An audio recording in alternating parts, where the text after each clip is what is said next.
একটু সকালবেলা প্রত্যেক বছর আসেন? হ্যাঁ আসি তো। আমি এই নিয়ে 21, 24 আর হ্যাঁ 3টে ইলেকশন তো আমি সকালবেলায় এই লাইনে দাঁড়িয়েই গেছি ভিতরে। কি মনে হচ্ছে দাদা এবার ইলেকশন কি হবে? খালি সময়ের অপেক্ষা, 2-3 ঘন্টা পরে বিজেপির কাউকে খুঁজে পাবেন না আর কি।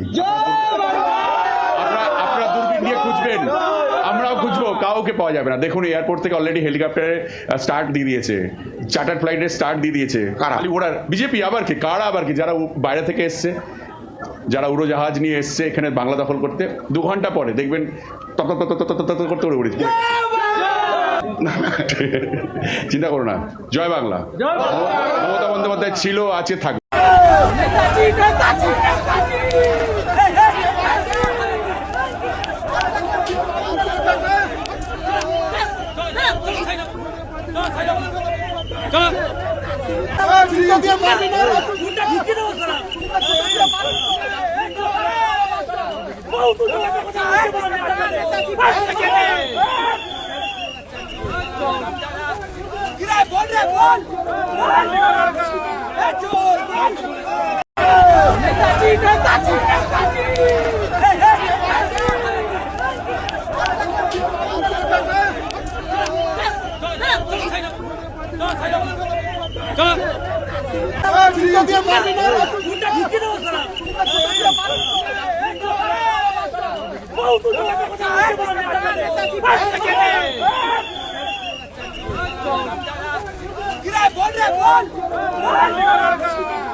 অনেকের ঘর লোবা টোবাতে সবার বাড়ি ঘর ভাঙচুর করছে, ভিডিও আমাদের কাছে আছে। আমি এসপিকে, ডিএমকে, ওসিকে ফোন করছি, এইটুকু তো প্রোটেকশন দেওয়া উচিত পুলিশদের। দিদি আশঙ্কা করছেন যে এরপরও আরো অশান্তি হবে? এই তো হচ্ছে, ভাঙচুর শুরু করে দিয়েছে, সেটা যেন না হয়। দেখো মমতা ব্যানার্জি কিন্তু যখন আমরা জিতেছিলাম, যতবার জিতেছি ততবার কিন্তু মমতা ব্যানার্জি জেতার পর একটা কথা সবাইকে বলেছিল যে শান্ত থাকো, এরকমও করে যেন সেলিব্রেট করো না, বলেছিল না যে উচ্ছ্বাস করো না, সেলিব্রেট দরকার নেই, আমরা সেলিব্রেশন করবো না এই জন্যে যাতে ঝামেলা না হয়। তো আমারও রিকোয়েস্ট বিজেপির কাছে যেন তাদের দলের লোকদের শান্ত থাকে। জিত তো হতেই পারে, আনন্দ করতেই পারে, আনন্দ মানে আরো কারো ক্ষতি না করে করা উচিত। কিন্তু এমন ভোট পরবর্তী সন্ত্রাস তো হয়েছিল না, তুমি আর পুরোনো ঘেটে বাজে কথা বলতে এসো না। আর এখন এরকম কেন ফলাফল হলো বলে মনে করছেন? অন্তত বীরভূমে আপনি লোকসভাতে জয় পেয়েছিলেন এত ব্যবধানে, কিন্তু 4বার তো জিতেছি 2 লাখ। দেখা যাক, এখন একটা অ্যানালিসিস তো আছে।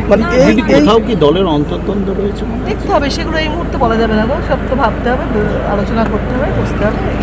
এই কারণ অল্প সময়ের মধ্যে এত বড় পরিবর্তন হয়ে গেল। সময় আছে, আবার পরিবর্তনের সময় আছে। দেখুন আমি সাংসদ, আমার 7টি বিধানসভার মধ্যে আমি সাংসদ। গণতন্ত্রের রায় জনগণ দেবেন, যেই পার্টি আসুক না কেন। আমি তো সাংসদ, আমাকে সবার সাথে মিলে কাজ করতে হবে, সবাইকে নিয়ে কাজ করতে হবে। তারা যদি বিজেপি করে তার মানে তো এই নয় যে আমি সাংসদে তাদের মুখ ঘুরিয়ে চলে যাবো, তাদের সাথে কথা বলবো। সবাই মানুষ, আর আমাদের সবাইকে একসাথে কাজ করতে হবে। ছবি তুললে তো কোনো অসুবিধা নেই। দিদি আপনি যখন হেঁটে আসছিলেন তখন কিছু সংখ্যক কর্মী জয় শ্রীরাম বলছে, আবার এরাই যখন জয় শ্রীরাম স্লোগান দিতে যাচ্ছে তারাই বারণ করছে না দিস না, কি বলবেন? আমি জানি না, সেটা ওদের নিজস্ব ব্যাপার। তারা জানেন আমি টিএমসি করি, আমি জয় বাংলা। আমি তাদের সাথে বললাম যে জয় শ্রীরাম সকলের জন্য, সারা ভারতবর্ষের জন্য রাম রয়েছে, রাম শুধুমাত্র বিজেপির জন্য নয়। রাম তো আমাদের ভগবান, আমরা তো রামকে পূজা করি, তো সে সারা ভারতবর্ষের জন্য তিনি আমাদের ভগবান। তো জয় শ্রীরাম বলতে তো কোনো অসুবিধা নেই, কিন্তু আমরা জয় বাংলাও বলি। তো ন্যাচুরালি আমাদের সবকিছু আমাদের সাথে ওতপ্রোতভাবে রয়েছে। আমাদের 14 কোটি ভগবান আছে আমাদের, আমরা সবাইকে মানি। যেই জিতুক শান্তি বজায় থাকুক। একদম, যেই জিতুক শান্তি বজায় থাকুক। কেন, কিসের জন্য? আমরা তো হারিয়ে নিয়ে যাব। হারলে আমি যদি শপথ নিতে যেতাম তাহলে আমি রেজিগনেশনটা করতাম। এখন তো কোয়েশ্চেন ডাজন্ট অ্যারাইজ। জোর করে দখল করে যদি কেউ মনে করে যে আমি কি রেজিগনেশন দিতে হবে, no, not that. Now also I want to say that we didn't lose the election.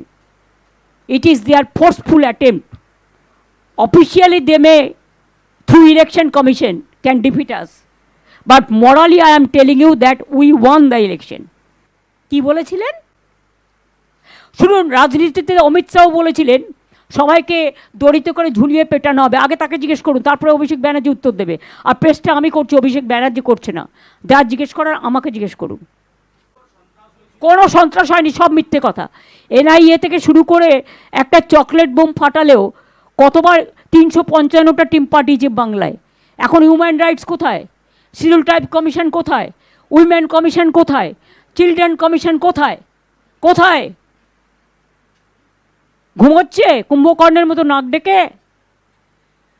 লজ্জা থাকা উচিত, নির্লজ্জ, বেহায়া।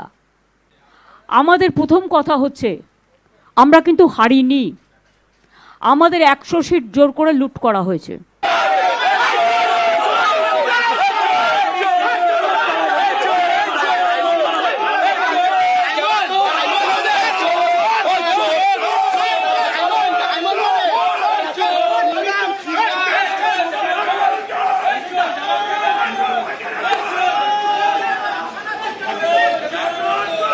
দেখছেন গণনা কেন্দ্রে অভিষেক বন্দ্যোপাধ্যায় গিয়েছিলেন।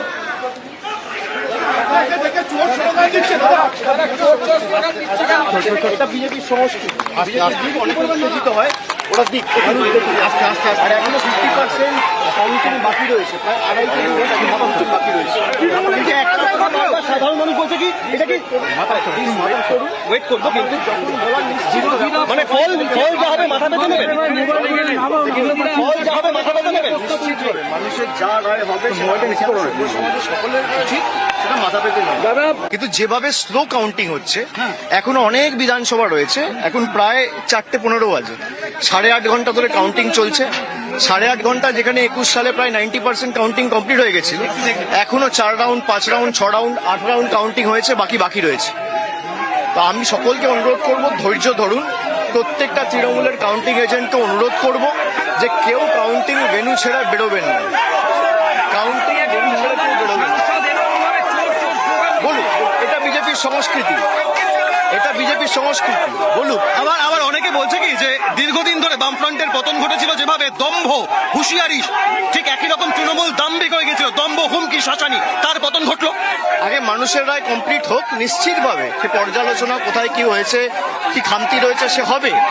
কিন্তু আপনারা শুনলে আপনারা ইতিমধ্যেই জানেন যে বিভিন্ন জায়গায় যেভাবে ইচ্ছাকৃতভাবে, এমনকি প্রেস মিডিয়াকেও প্রকৃত ফল বলা হচ্ছে না। বর্ধমান দক্ষিণে আমি এক্ষুনি খবর পেয়েছি তৃণমূল জিতে গেছে, সেখানে আবার রিকাউন্টিং করানো হচ্ছে। কল্যাণীতে এরকম 8টা মেশিন রয়েছে, 17C ফর্মের সাথে কন্ট্রোল ইউনিট মিলছে না, এরকম প্রায় 8টা মেশিন রয়েছে।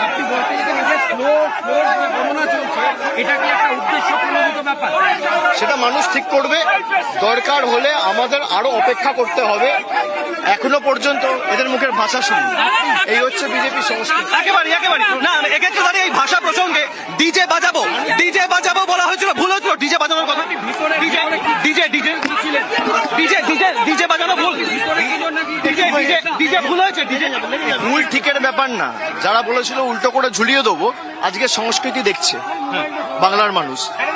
যারা বলেছিল উল্টো করে খানাকুল গোঘাটে যাবেন? হ্যাঁ, নিশ্চিতভাবে যাবো, খুব শীঘ্রই যাবো, আপনিও আসেন।